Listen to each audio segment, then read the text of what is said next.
Aku pikir jadi kreatif director itu bakal keren. Duduk manis, kopi di tangan, tunjuk ide, terus tinggal bilang, let's do the best what we can.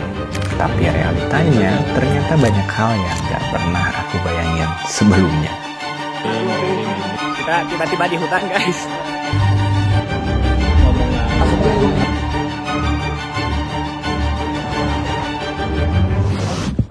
Ya gak kerasa udah setahun lebih aku kerja di sebuah perusahaan, tepatnya di agensi kreatif secara full time. Dan ya, this is my story.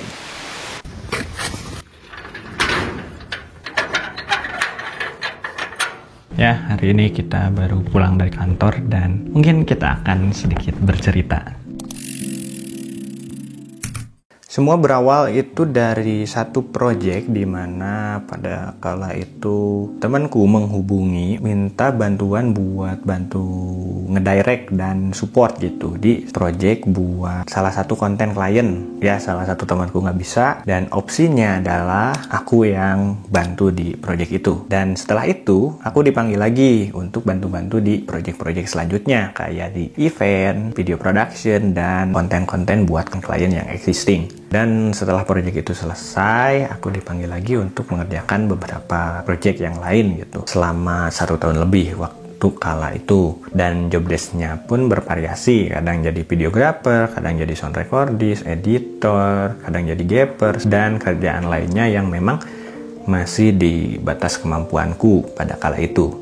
Nah, pada kala itu aku masih kuliah di semester akhir, tapi kan ya namanya mahasiswa seni ya, kadang kita nyari atau dapetin kerjaan-kerjaan freelance di luar kewajiban kita untuk menimba ilmu gitu. Sampai akhirnya beberapa bulan setelah lulus, datanglah sebuah tawaran, yaitu mau nggak jadi kreatif director. Dan bukan kaleng-kaleng.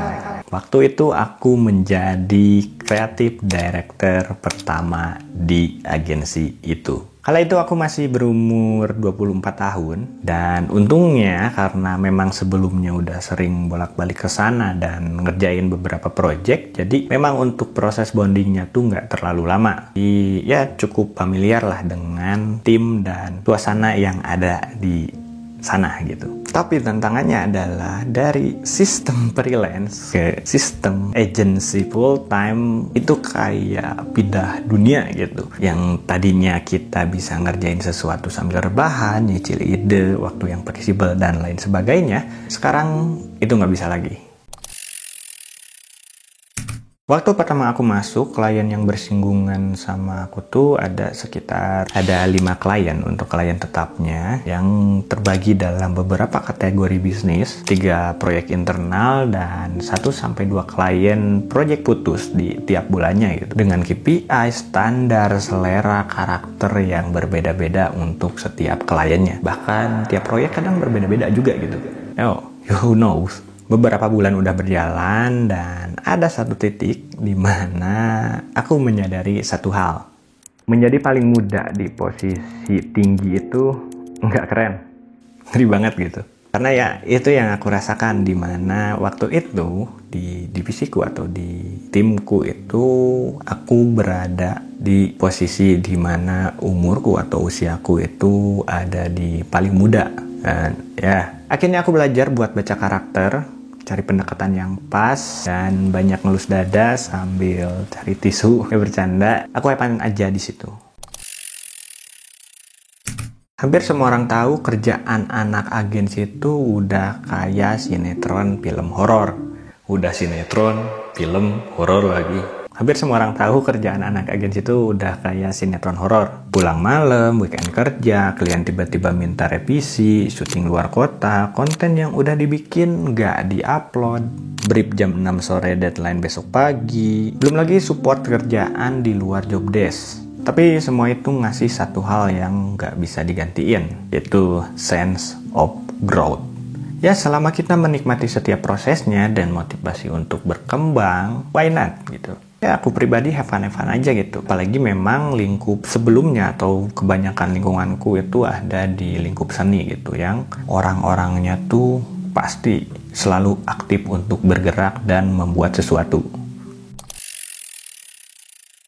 Selama setahun ini aku belajar banget dan banyak banget experience yang aku dapetin. Contohnya kayak komunikasi sama klien, komunikasi sama tim, nerima kritik, tekanan, cara tetap semangat meski ide ditolak, dan yang paling penting adalah belajar nggak ngide doang, tapi mulai bareng dengan si eksekusinya. Freelance ngajarin aku eksplorasi dan kerja di agensi ngajarin aku konsistensi, dan menurutku itu dua hal yang sangat penting dan bisa membuat aku berkembang sampai saat ini.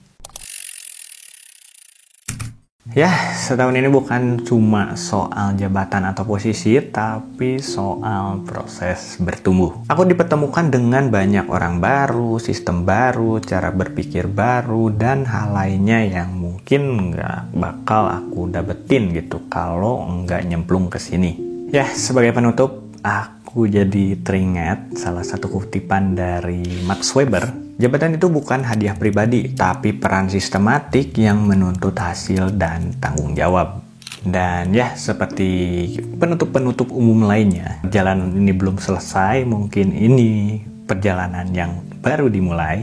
Karena sekarang aku lagi membangun sesuatu yang bisa menjadi harapan di masa depan, walaupun ya arahnya gak tahu kemana, tapi yakin arahnya ke depan. See you.